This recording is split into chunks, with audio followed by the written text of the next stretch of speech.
Estamos em uma pequena série de sermões aí no livro dos Salmos, e hoje estamos aí no Salmo 25, verso 1 até o verso 22. Essa pequena série vai encerrar-se agora no próximo domingo, e o mês de fevereiro nós vamos dar início a uma nova série no livro de 1 Crônicas, indo por todo esse livro, e se Deus assim nos abençoar, depois no livro também de 2 Crônicas. Então hoje nós temos aí o penúltimo sermão no livro dos Salmos, indo brevemente ao livro de 1 Crônicas. Esse é um salmo de Davi, e nós vamos tratar muito acerca da vida do rei Davi no livro de Crônicas. E hoje nós temos esse salmo muito especial. Nele Davi não trata acerca de nenhuma situação particular da sua vida, nenhum momento específico do seu reinado ou o que antecedeu o seu reinado, mas ele fala de forma geral sobre a vida do crente, sobre a forma como Deus se relaciona com os cristãos, em especial a própria nação de Israel. Como nós sabemos, o livro dos Salmos, ele não é um livro, mas ele na verdade é a compilação de 5 livros que foram reunidos em um único livro, que é o livro como nós o conhecemos hoje, chamado Livro dos Salmos. São 5 livros compostos em épocas diferentes. Há salmos da época de Moisés e há salmos do período pós-exílico, bem próximos ali já à época do Novo Testamento. Esses salmos, então, declaram, cada um deles, aquilo que diz respeito à vida do povo de Deus. João Calvino declarou que os salmos são a alma do povo de Deus de forma escrita, ali orada e cantada. Há salmos para serem cantados, há salmos para serem orados, salmos para serem lidos, recitados, salmos de peregrinação na entrada do templo, salmos de adoração pessoal, salmos para serem usados no culto público. São os mais diversos tipos de salmos. Alguns que são proféticos, declarando verdades futuras que haveriam de se realizar. Outros são didáticos, servem para a instrução do povo de Deus. Há muitos tipos de salmos. Este salmo em específico é uma oração que Davi realizou em prol do seu povo, especificamente no que diz respeito à relação que o povo de Deus tinha com os seus inimigos. Lembremos-nos que os inimigos aqui não são aqueles inimigos pessoais que nas nossas relações se manifestam. Alguns nos odeiam por causa das nossas características pessoais, outros por alguma situação pessoal. Não é isso que o salmista está relatando. As Escrituras nunca, em momento nenhum, utilizam desse viés da minha relação pessoal com o mundo. Então eu não posso orar pelas minhas necessidades pessoais a Deus. Deus não está a meu serviço, a meu favor. As orações devem ser feitas a Deus a favor do reino e da glória dele. Então o salmista não pede contra aqueles que estavam contra a pessoa dele, mas contra aquilo que ele prefigurava: o Messias, o reino de Israel, o povo de Deus. Deus separou Davi e aquele povo para neles manifestar a sua glória. Todos os povos que se levantavam contra Israel ou contra Davi no ofício de rei ou no exercício de um escolhido do Senhor eram inimigos do próprio Deus. Então os inimigos relatados neste salmo são aqueles que se opõem, aqueles que se levantam contra Deus, contra os propósitos de Deus. Não é uma relação pessoal de Davi com ninguém. Deus não está a serviço de Davi, Deus está a serviço dele mesmo. Deus serve a si mesmo. Nessa manhã, então, eu quero considerar com vocês o tema ensino do Senhor. Se você observar na sua Bíblia aí o Salmo 25, o verso 4 diz assim: faz-me, Senhor, conhecer os teus caminhos, ensina-me as tuas veredas. O verso 5, então, o salmista declara: guia-me na tua verdade e ensina-me, pois tu és o Deus da minha salvação, em quem eu espero todo o dia. Depois, novamente, então Davi, no verso de número 9, diz assim: guia os humildes na justiça e ensina aos mansos o seu caminho. O termo ensino é repetido várias vezes neste salmo. É uma característica da literatura hebraica o uso da repetição para ressaltar algo. E o que o salmista está ressaltando nesse salmo é essa ideia do ensino. Esse é um assunto que primeiramente é manifesto por ele. No texto hebraico, este salmo é um acróstico. O que é um acróstico? Cada linha do salmo se inicia com uma letra do alfabeto hebraico. O alfabeto hebraico possui 23 letras. Então, cada linha do salmo, os salmos originalmente, nenhum texto das escrituras foi dividido em versículos, como nós o possuímos hoje, eram textos contínuos, mas os salmos, por serem poesias, eram separados em linhas. E cada linha então iniciava com uma letra do alfabeto. Não é possível fazer na tradução para a língua portuguesa, mas no texto hebraico cada linha se inicia com uma letra do alfabeto hebraico. Então a primeira palavra de cada linha, ela se inicia com uma letra do alfabeto. Há duas exceções a isso. Está faltando a letra Vav, e a letra final do alfabeto, ela é utilizada lá no verso 21 e não no verso 22. Segue então um outro verso depois do 21, introduzido pela letra P do alfabeto hebraico. É possível que isso tenha sido feito de forma deliberada por Davi. A letra Aleph, que é a letra inicial do texto e do alfabeto hebraico, e a letra média, Lamed, e a letra final, P, formam a palavra hebraica que significa aprender ou ensinar. Com a alteração dessas letras, ele parece propositalmente tê-las colocado fora de ordem para formar a palavra ensinar ou aprender. Se ele repetiu no salmo várias vezes a expressão ensina-me, ensina-me, ensina-me por 3 vezes, ele está agora então trazendo nessa alteração da sequência do alfabeto de forma velada uma verdade, o ensino do Senhor. Deus deseja nos ensinar, Deus quer ensinar ao seu povo. Então manifesta-se aí essa questão do ensino. Deus está ensinando o seu povo. O tema do ensino é, portanto, central neste salmo. Esse ensino é feito tendo o amor pactual de Deus como base. Então, não é só um ensino simples, não é só a transmissão da instrução. Por trás desse ensino tem um amor pactual de Deus ao seu povo.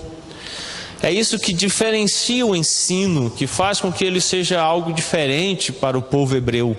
Não era só uma transmissão de uma sabedoria antiga, não era só a transmissão de uma tecnologia desenvolvida. É um ensino que tem por base, por pano de fundo, a teologia pactual, aquele amor de aliança que Deus estabeleceu para com o seu povo escolhido para si.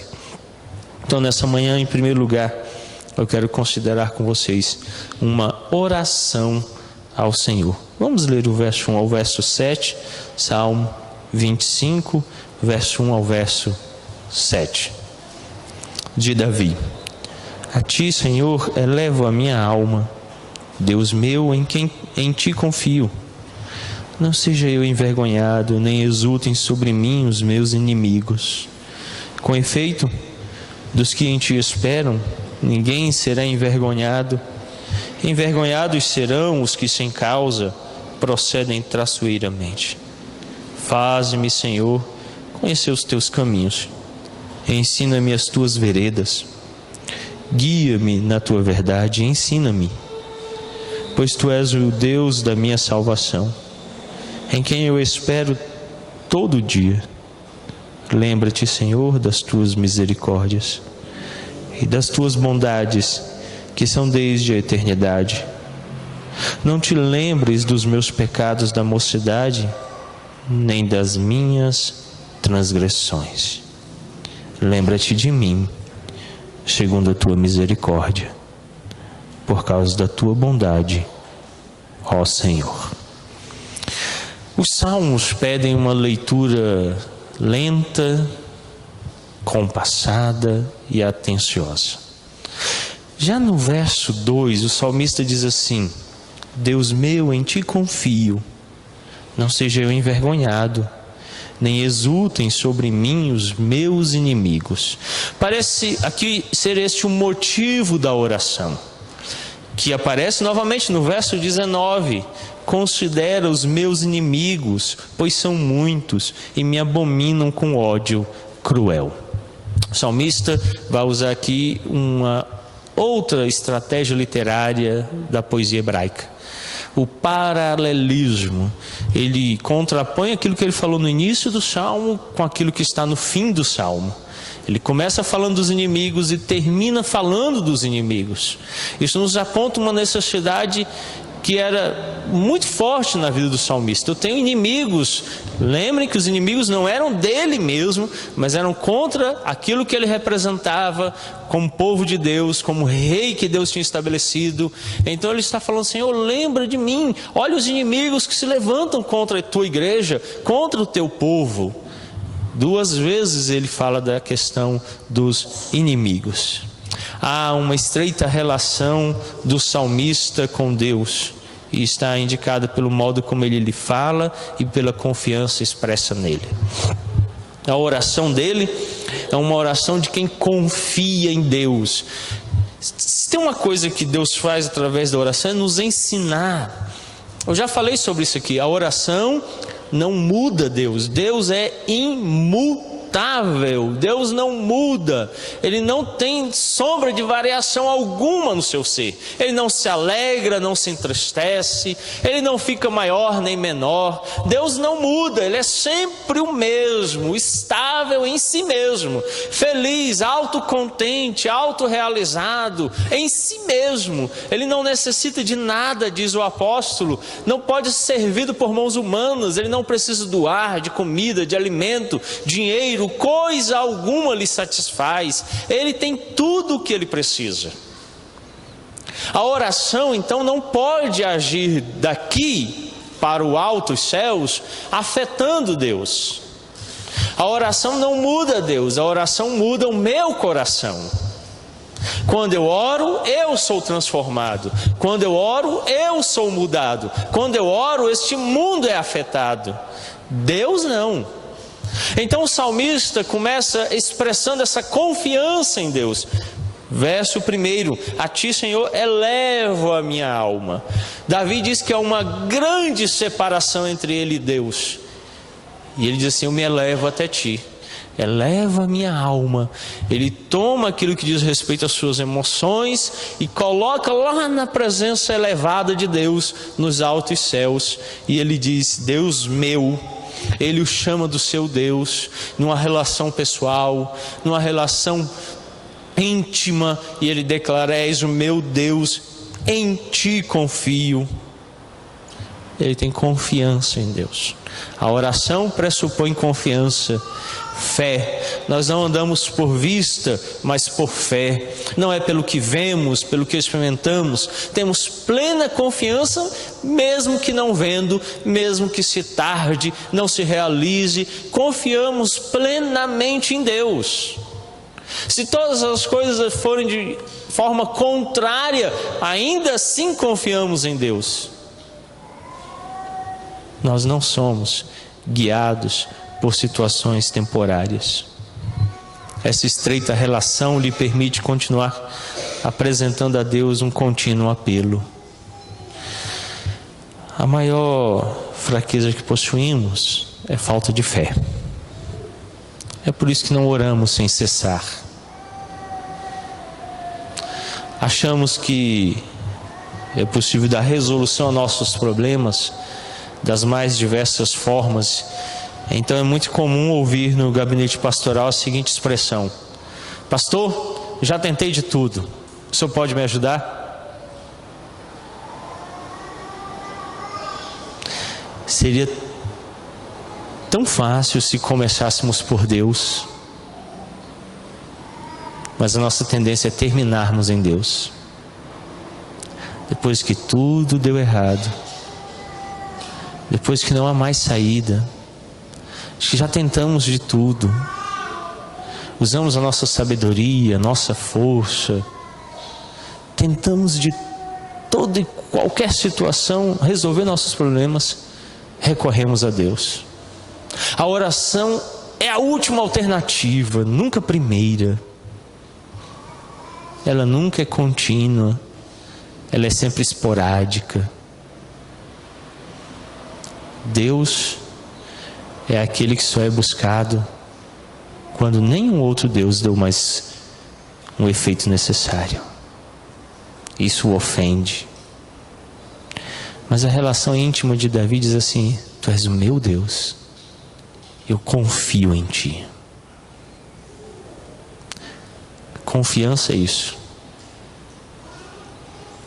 Confiança é aquele sentimento que você pode lançar-se até Ele sem medo e temor algum,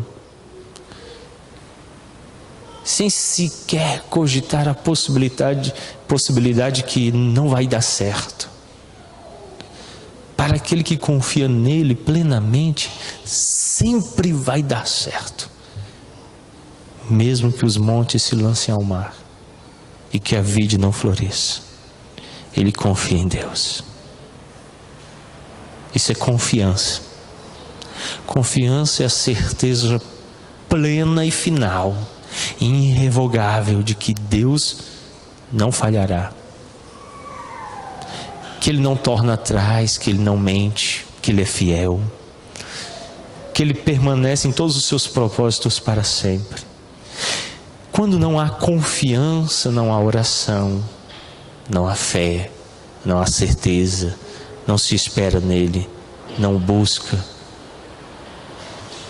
É por isso que Ele é sempre a última opção. No desespero, quando nada mais funcionou. E o salmista diz assim: não, eu confio plenamente em você.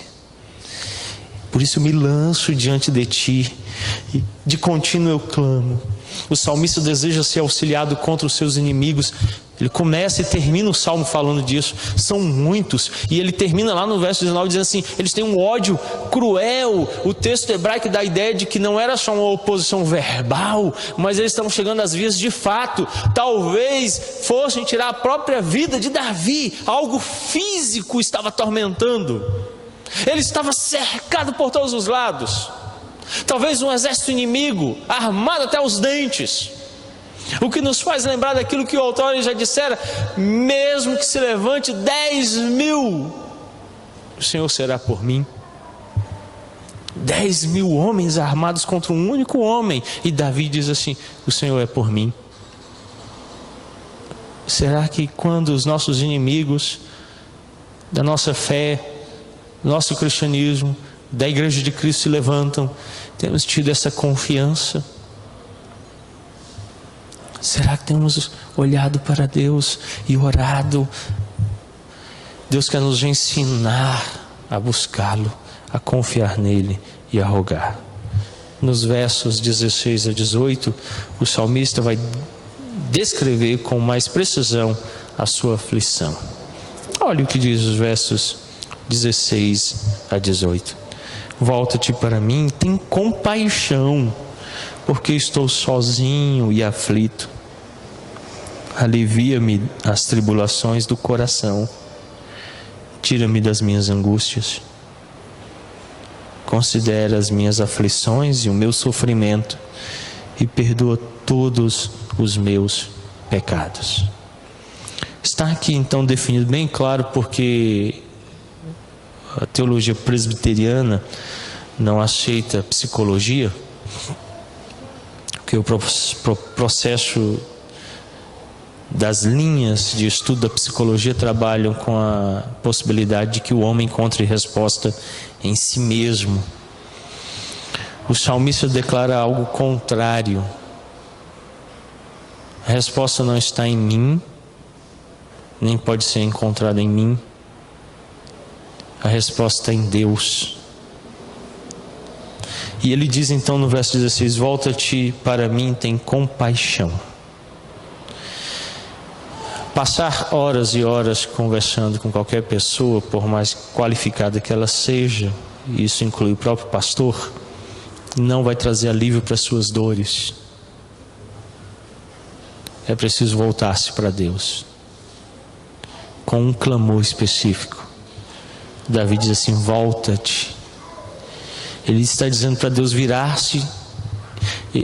A expressão no hebraico dá a ideia de que Deus vai mostrar a face direto para ele. E isso era uma ideia de intimidade muito próxima, de conhecer proximamente aquela pessoa. Volta-te para mim e tem compaixão. A palavra paixão, na sua origem do latim, denota sofrimento. É por isso que os dias que antecedem a crucificação de Cristo são chamados paixão de Cristo. São os dias do sofrimento de Cristo. Então o salmista diz assim: sente o meu sofrimento, experimenta o meu sofrimento, ó Deus.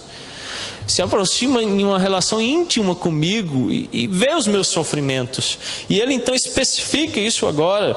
Ele diz assim: eu estou sozinho e aflito.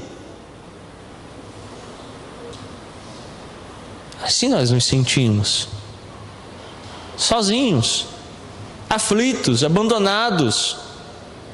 E aí diz: então Deus vem, sente a minha aflição, sente o meu abandono, o quanto eu estou só. E no verso então seguinte ele diz assim: alivia minhas tribulações do coração. Ora, se a psicologia do psique se diz então capaz de estudar as emoções, o que é intangível, que não pode ser mensurado, então é impossível que ela o faça. Porque em laboratório humano algum se pode mensurar as emoções, senti-las, qualificá-las, experimentá-las. A minha dor nunca será a sua dor. A minha angústia nunca será a sua angústia. E homem algum pode sentir a angústia do outro, senão Cristo, que por nós padeceu em nossas dores. Diz o texto: as nossas angústias, as nossas dores foram lançadas sobre Ele. Ele é o único homem que pode estudar a psique humana, que pode senti-la, conhecê-la, mensurá-la, porque Ele sofreu a minha dor. Todas as dores que eu passo, Ele mesmo sofreu por mim na cruz, levou sobre si. Então Ele diz assim: Senhor, agora vai, alivia-me das tribulações do coração. Você não pode ver o coração de ninguém aqui. Nem o Elias conhece o coração do Antel, muito menos você, Pedro da Catiane. E você, Agel, jamais conseguirá sondar o coração da sua esposa, Dona Kelly. O coração é algo que às vezes nem nós conhecemos. Por isso o salmista diz: sonda o meu coração e vê se há algum caminho mau, Senhor. Nem eu conheço o meu coração. Só Ele pode conhecer as tribulações do meu coração. E Ele não o conhece com métodos e teoremas humanos que, quando aplicados, vão camuflar, maquiar e disfarçar o mal por algum tempo, como fazem os psicólogos e psiquiatras, que tentam sondar o coração do homem, nas suas tribulações, trabalhá-los, e nunca conseguirão. Porque o salmista declara então logo em seguida: tira-me das minhas angústias. Remédio nenhum do mundo, comprimido nenhum do mundo, sessão de psicanálise nenhuma do mundo vai tirar você das suas angústias. Só Deus pode tirar você das suas angústias. Só o Senhor, só a graça dEle. E Ele então declara no verso 18: considera as minhas aflições e o meu sofrimento, perdoa todos os meus pecados. Eu tenho uma notícia para você: suas angústias, suas dores, suas lutas e tribulações da alma nada tem a ver da forma como o papai tratou você na infância, dele ter negado presentes para você, da vida ser dura e cruel, das contas atrasadas, da falta de saciedade sexual, ou da necessidade de encher a pança com comida. O seu problema vem do pecado. Davi diz que as suas angústias, as suas lutas, vêm do pecado. É por isso que o psicólogo não resolve, que ele ignora o pecado. É por isso que é uma questão espiritual, bíblica, de aconselhamento bíblico. Porque Davi diz que as aflições e as lutas dele, ele diz isso assim de forma muito clara no verso 18: considera as minhas aflições e o meu sofrimento e perdoa todos os meus pecados. São os pecados que estão afetando. Davi novamente, Salmo 32, abra sua Bíblia lá. De Davi, salmo didático: bem-aventurado aquele cuja iniquidade é perdoada, cujo pecado é coberto. Bem-aventurado o homem a quem o Senhor não atribui iniquidade, em cujo espírito não há dolo.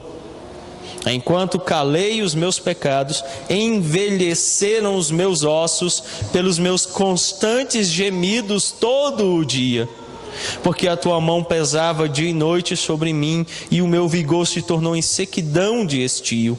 Confessei-te o meu pecado, e a minha iniquidade não mais ocultei. Disse: confessarei ao Senhor as minhas transgressões, e tu perdoaste a iniquidade do meu pecado.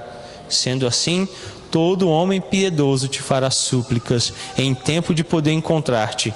Com efeito, quando transbordarem muitas águas, não o atingirão. Davi declara que ele estava doente nos ossos por causa do pecado. O ocultar do pecado, não confessar e não tratar do pecado, afetou física e emocionalmente.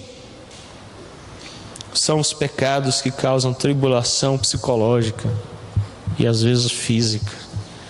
É preciso tratá-los.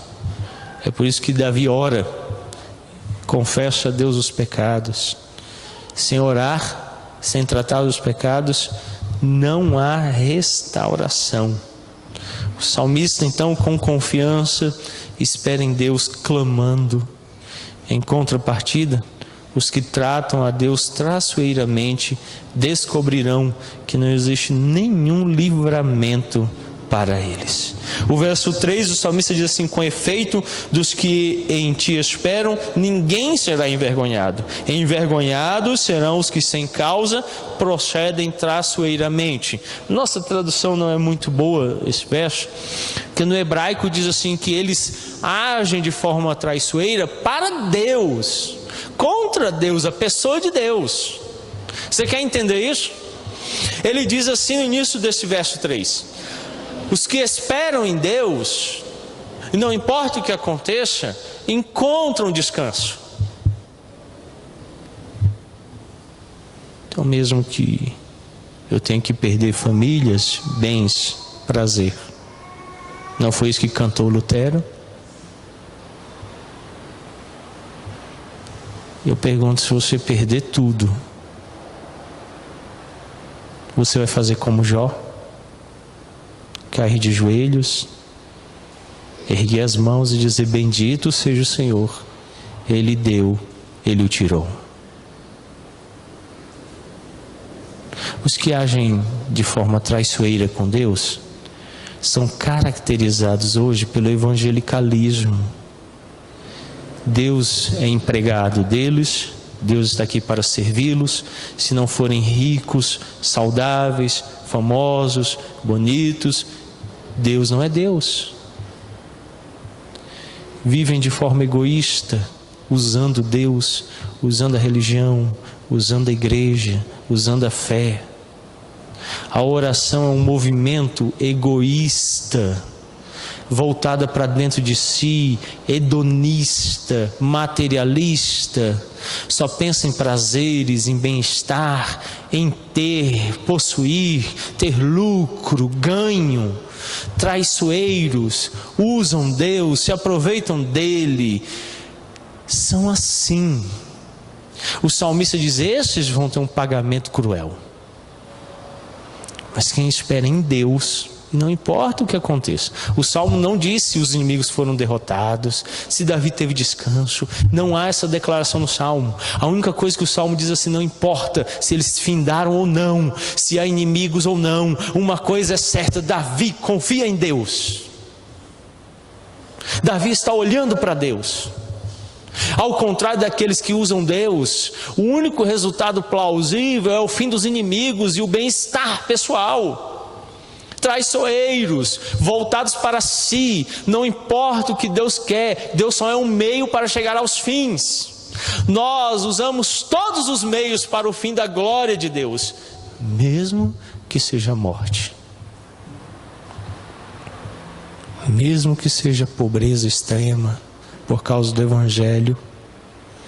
Todas as coisas servem para a glória dele, mesmo que seja uma vida longa, mesmo que seja uma vida com muitas riquezas, tudo deve ser para a glória dele. Então Davi, no verso 3, declara que ele busca a Deus com intenção clara, clamar a ele em confiança, porque ele sabe que Deus será honrado. Em contrapartida, os que tratam a Deus traiçoeiramente descobrirão que não existe nenhum livramento para eles. Verso 3: com efeito, dos que em ti esperam, ninguém será envergonhado. Envergonhados serão os que sem causa procedem traiçoeiramente. Isso é terrível. A oração do salmista tem por base o caráter de Deus. Ele é o Deus da aliança, que demonstra o seu amor pactual por seu povo e age para com eles com generosa compaixão. Essa é a certeza de Davi. Por causa do pacto, da aliança e da compaixão de Deus, lembram que ele pediu compaixão? Ele vai ser então atendido por Deus. Não é uma questão do que eu faço, como eu faço, do que eu quero. Deus é Deus. Deus é Deus em si mesmo. Ele é fiel em si mesmo. A sua palavra não depende do que eu faço ou do que eu sou. Em segundo lugar, apresenta-se a bondade do Senhor, versos 8 a 15. Bom e reto é o Senhor, por isso aponta o caminho aos pecadores. Guia os humildes na justiça e ensina os mansos o seu caminho. Todas as veredas do Senhor são misericórdia e verdade para os que guardam a sua aliança e os seus testemunhos. Por causa do teu nome, Senhor, perdoa a minha iniquidade, que é grande. Ao homem que teme ao Senhor, ele o instruirá no caminho que deve escolher. Na prosperidade repousará a sua alma, e a sua descendência herdará a terra. A intimidade do Senhor é para os que o temem, aos quais ele dará a conhecer a sua aliança. Os meus olhos se elevam continuamente ao Senhor, pois ele me tirará os pés do laço. Nos versos 7 e 8, o salmista fala da bondade de Deus em ensinar os seus caminhos aos pecadores. Sabe o que você pode receber de melhor da parte de Deus, diz o salmista? É que ele instrui pecadores no seu caminho. Meu sogro me relatou um fato interessante. Ele é caminhoneiro e ele estava certa vez na estrada e foi parado por uma blitz. E a blitz era uma blitz educativa. Então eles eram obrigados a passar numa sequência de atendimentos dado pelo SESC aos caminhoneiros. E então havia vários atendimentos lá, jurídico, financeiro e tal, advogados à disposição, médicos. E ele então passou em uma cabine que estava mais vazia, que era uma psicóloga. E ela então sentou e pediu para ele narrar como ele trabalhava com a estrada, com a vida de caminhoneiro e tal. E ele foi contando. E o final ela disse assim: olha, tem uma coisa para aliviar o seu estresse, para ajudar você. Você precisa pensar mais em você e menos na sua família. Está vendo o remédio que ela está aplicando a ele? A Bíblia não diz isso. A Bíblia diz que eu devo amar o meu próximo como a mim mesmo. Isso inclui até os meus inimigos. Eu devo orar por eles para abençoá-los. Eu não devo ser egoísta e pensar em mim prioritariamente. Eu devo pensar nas pessoas primeiro. E, se necessário, morrer por elas, como Cristo fez por nós. Davi diz assim: a oração que você vai fazer não vai ser para você. É para a glória de Deus, de confiança em quem Ele é e no que Ele faz. E uma coisa que você deve pedir a Ele por você é perdão dos seus pecados. Agora então ele vem, amplia isso, dizendo assim: a bondade dele se manifesta então na sua vida, quando você ora, quando você o busca, quando você tem relacionamento de intimidade com Ele, no fato de que Ele perdoa os seus pecados e Ele conduz pecadores nos caminhos da justiça. É isso que é a glória de Deus. Deus não é glorioso porque Ele dá carro. Deus não é glorioso porque Ele dá um salário alto para você, porque Ele dá uma mansão para você, porque Ele dá saúde para você. Nada disso. Ele é glorioso porque Ele é para pecadores e os traz para o caminho da santidade. Para experimentar essa bondade é preciso viver em obediência à aliança do Senhor. O salmista mostra isso de forma clara, verso 10 e 11. Todas as veredas do Senhor são misericórdia e verdade para os que guardam a sua aliança e os seus testemunhos. Por causa do teu nome, Senhor, perdoa a minha iniquidade, que é grande. O salmista declara no verso 10 que deve-se guardar a aliança. Bom, a aliança ela não pode ser quebrada pela parte de Deus, porque Ele é fiel, justo, íntegro, reto, não falha, não torna atrás, não mente. O grande problema é que do nosso lado nós quebramos a aliança. Então, para mantê-la, no verso 11 o salmista diz assim: por causa do teu nome, Senhor, perdoa a minha iniquidade, que é grande. O perdão da iniquidade não é porque eu me dignei aí diante dele e pedi perdão, é porque o nome dele é santo. Sabe por que vocês são santos? Porque Ele os faz santos. É porque nessa manhã Ele, pelo seu Espírito e a sua santa palavra, está nos dizendo o que devemos ser e fazer. Não é porque você teve uma disposição caridosa no seu coração de ser santo. Se Ele não estivesse agindo entre nós, seríamos como Sodoma e Gomorra, todos nós. Mas por causa da grande misericórdia dEle agindo entre nós e em nós, somos santos. Não por obras, para que nenhum de vocês se glorie, mas por graça. É Ele, é Ele. Então é o nome dEle que dá a nós graça. É o nome dEle que nos salva. É o nome dEle que opera em nossas vidas poderosamente. A aliança também aponta um estreito vínculo de amizade com o Senhor, verso 14 e 15. A intimidade do Senhor é para os que o temem, aos quais Ele dará a conhecer a sua aliança. Os meus olhos se elevam continuamente ao Senhor, pois Ele me tirará os pés do laço. Quando nós vivemos em aliança com Deus, nos relacionando com Ele na aliança que Ele estabelece conosco, isso produz intimidade com Ele.